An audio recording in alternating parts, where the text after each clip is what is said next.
For months, my marriage has been unraveling, thread by thread, in a slow, agonizing descent into something unrecognizable. What once were small disagreements have turned into full-blown arguments, and even the most ordinary conversations feel like navigating a minefield. At first, I convinced myself it was just a rough patch, something every couple faces. But the deeper I looked, the more undeniable it became. Something was seriously wrong. I have my suspicions. I believe my wife, Jima, is seeing someone else. I don't have concrete proof, but the signs are there. Late nights with vague excuses, whispers from people around me, and the worst of all, the gnawing certainty in my gut that tells me I'm right. I've tried to catch her in a lie, to corner her with questions, but she's always one step ahead. Every inquiry is met with defensiveness. Every suspicion flipped back onto me. It's exhausting, this constant second-guessing. I find myself replaying past conversations in my mind, searching for the lies I might have missed, for the truths hidden between the lines. Our daughter, Kendra, is only 16, and though she stays silent during our arguments, I know she feels the weight of them. The tension in the house is thick, pressing against all of us, suffocating. Then, one evening, fate handed me an opportunity. By some rare stroke of luck, the roads were clear, and I got home earlier than usual. It wasn't planned. I simply arrived before I was expected to. The house was quiet when I stepped inside, unusually so. A quick glance around confirmed what I already knew in my bones. Jima wasn't home. I made my way down the hall and stopped at Kendra's door. She sat on her bed, phone in hand, her face illuminated by the glow of the screen. "Where's your mom?" I asked, keeping my tone casual. Without looking up, she answered, "She went out this afternoon." Her words hit me like a punch to the gut. Just an hour ago, I had called Jima, and she told me she was at home, sitting in the living room, scrolling through her phone. And now, here I stood, in that same living room, staring at the empty couch where she had claimed to be. I pulled out my phone and called her again. She answered almost immediately, her voice smooth, familiar, practiced. "Hey, babe," she said, effortlessly casual. "You okay?"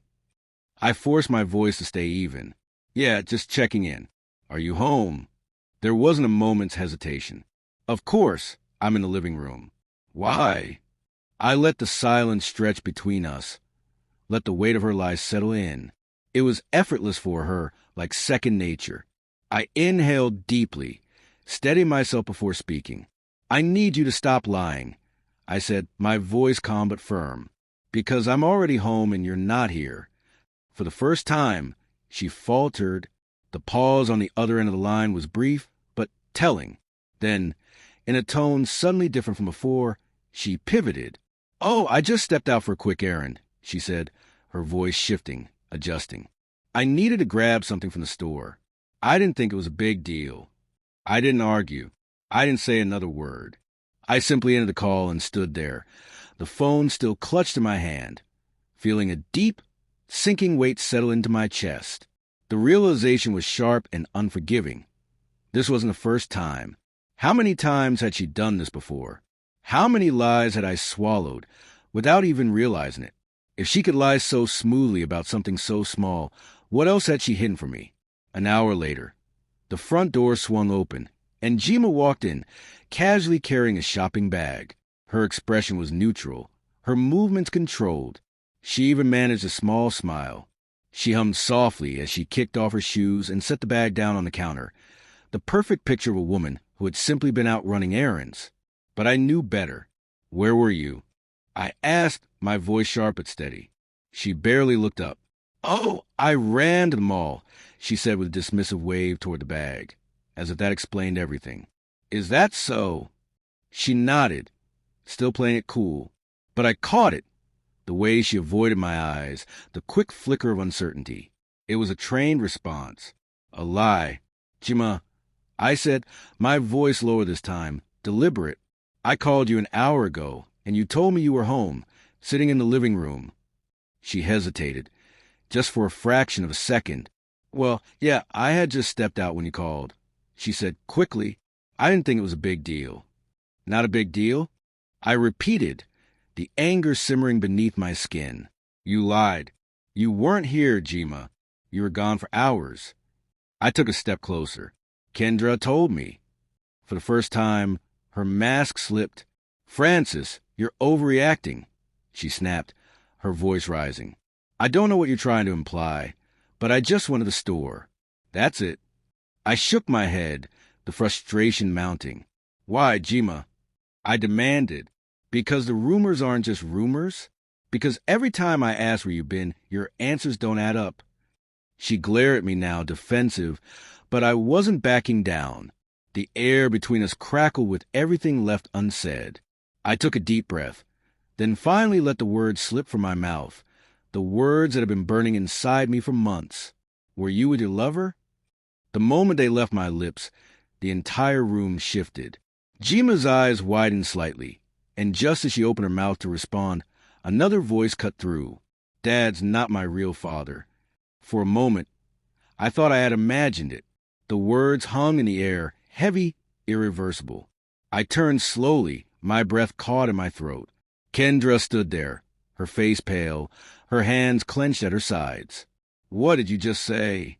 My voice barely came out as a whisper. She swallowed hard, her gaze flickering between me and her mother, but she didn't back down. I took a DNA test, she said, her voice trembling. You're not my biological father. For a heartbeat, I felt completely disconnected from my own body. You what? Kendra hesitated, then continued. After your last fight, arguing about infidelity and paternity, I couldn't stop thinking about it. I needed to know the truth, so I took a secret DNA test. She reached into her bag, pulled out an envelope, and handed it to me. My hands were shaking as I unfolded the paper. Probability of paternity, 0%. I turned to Jima, my voice barely audible. So you knew? Her mouth opened and closed, no words coming out at first. Then at last, a broken whisper, Francis, please. A sob tore from her body trembling as she collapsed onto the couch, burying her face in her hands. I never meant for you to find out like this. I let out a hollow, bitter laugh. So you meant for me to never find out at all? Tears streamed down her face, and finally, between choked sobs, she confessed. Kendra was conceived right before we got married. And just like that, everything made sense. After that night, I couldn't bring myself to speak to Jima unless absolutely necessary. Every word felt forced, every interaction unbearable. I avoided her as much as I could, keeping my responses short, keeping my distance, because the truth had shattered everything, and I no longer knew if there was anything left to save. I spent most of my days in solitude, shutting myself away in the study for hours or sitting outside, trying to make sense of everything. The weight of her betrayal pressed down on me like an anchor, suffocating, inescapable. No matter how much space I tried to carve out for myself, Jima kept forcing her way in. She would knock on the door, sit beside me uninvited, act as if things would return to normal if she just tried hard enough. I don't know what kind of delusion she was living in, but for me, this wasn't something that could be patched up with a few conversations or forced interactions. Betrayal like this doesn't just fade. It lingers, seeps into the cracks of your thoughts, poisons everything it touches. It makes you question every moment, every word, every promise that was ever made. And no matter how desperately Jima wanted me to move forward, I couldn't pretend that her deception hadn't ripped apart the foundation of the life I thought we had. Kendra took it the hardest. The guilt clung to her, an invisible weight she carried with every step. I saw in the way she avoided my gaze, in the way her shoulders hunched under the burden of something she should never have had to bear. When she did speak, there was always an undercurrent of hesitation, as if she were bracing herself for a confirmation of her worst fear, that I saw her differently now. But I didn't. I couldn't. No DNA test could erase the years I had spent raising her, loving her, protecting her. From the moment she was born, she had been mine, and nothing could change that. I made sure she knew it. Every time she tried to pull away, I reminded her, "You are still my daughter, and none of this is your fault." I repeated it like a prayer, hoping that eventually she would believe me. But no matter how much I reassured Kendra, The weight of Jima's deception suffocated us both. She had never planned on telling me the truth. If Kendra hadn't taken that test, I would have spent my entire life in ignorance, living inside a lie so carefully constructed that I would have never thought to question it. Jima built our marriage on a foundation of deceit, layering one falsehood over another until they formed an unbreakable wall. And now that the wall had crumbled, I could finally see it for what it was: manipulation, betrayal, a complete lack of respect for the life we built together. I find myself at a crossroads, one with no clear path forward.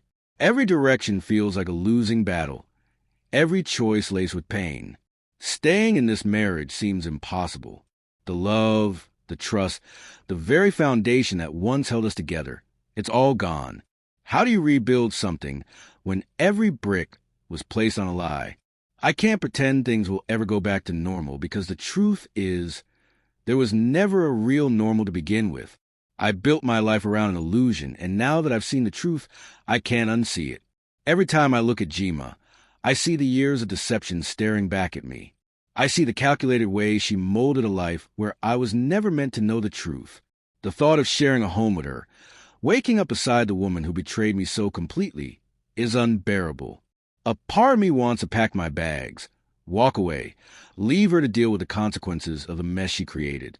But then there's Kendra, my daughter, the one person in the situation who had no part in the lies, yet is suffering the most because of them. She didn't ask for this. She didn't choose this. And as much as I want to leave Jima behind, I can't ignore what my absence might mean for Kendra. The thought terrifies me. Jima is frustrated. I can see in the way she carries herself, in the sharp edge to her words. Now that the truth is out, I no longer trust her. I don't know how her resentment will manifest, how it will shape the way she treats Kendra in the long run. If I walk away completely, I risk leaving my daughter alone in a situation where she has no one to truly look out for her. And the harshest reality of all, legally, I have no claim to her. The system will see me as nothing more than a man who raised another man's child. So what do? Do I stay in a marriage that suffocates me just so I can be close to Kendra to make sure she's okay? Or do I walk away, knowing that my absence might only make things worse for her? No option feels right. No decision comes without a cost, and the weight of it is crushing me. This was an easy story to share, but if there's one thing I've learned, it's that silence doesn't protect anyone. So let me leave you with the lessons I've gathered from this betrayal. Lessons I wish I never had to learn. First, if you've done something terrible in the past, hiding it won't make it go away. The truth doesn't disappear just because you bury it under lies. It waits. It festers. And when it finally comes to light, it doesn't just break, it explodes, taking everything in its path. Jima kept her secret for 16 years. But did that change reality? No. The damage was just waiting to happen. And when it did, it was far worse because of all the deception that surrounded it. Second, secrets don't just destroy marriages. They destroy families. I wasn't the only one who suffered from this. My daughter, the person I love most in this world, was left carrying guilt she should have never had to bear. Imagine being 16 and realizing your whole life was built on a lie. She felt like she had betrayed me by exposing the truth, even though she had done nothing wrong. That's what secrets do. They turn the people we love into collateral damage. And finally, trust is fragile. Once broken, it's nearly impossible to rebuild. I don't know if my marriage can survive this. And to be honest, I don't even know if I wanted to. This isn't just about one lie. It's about everything that came with it. The manipulation, the deceit, the stolen choice. How do you love someone the same way after that? How do you look them in the eyes and feel anything other than betrayal? So now I turn to you. What would you do if you were in my position? Is there anything left to fight for in a marriage built on lies?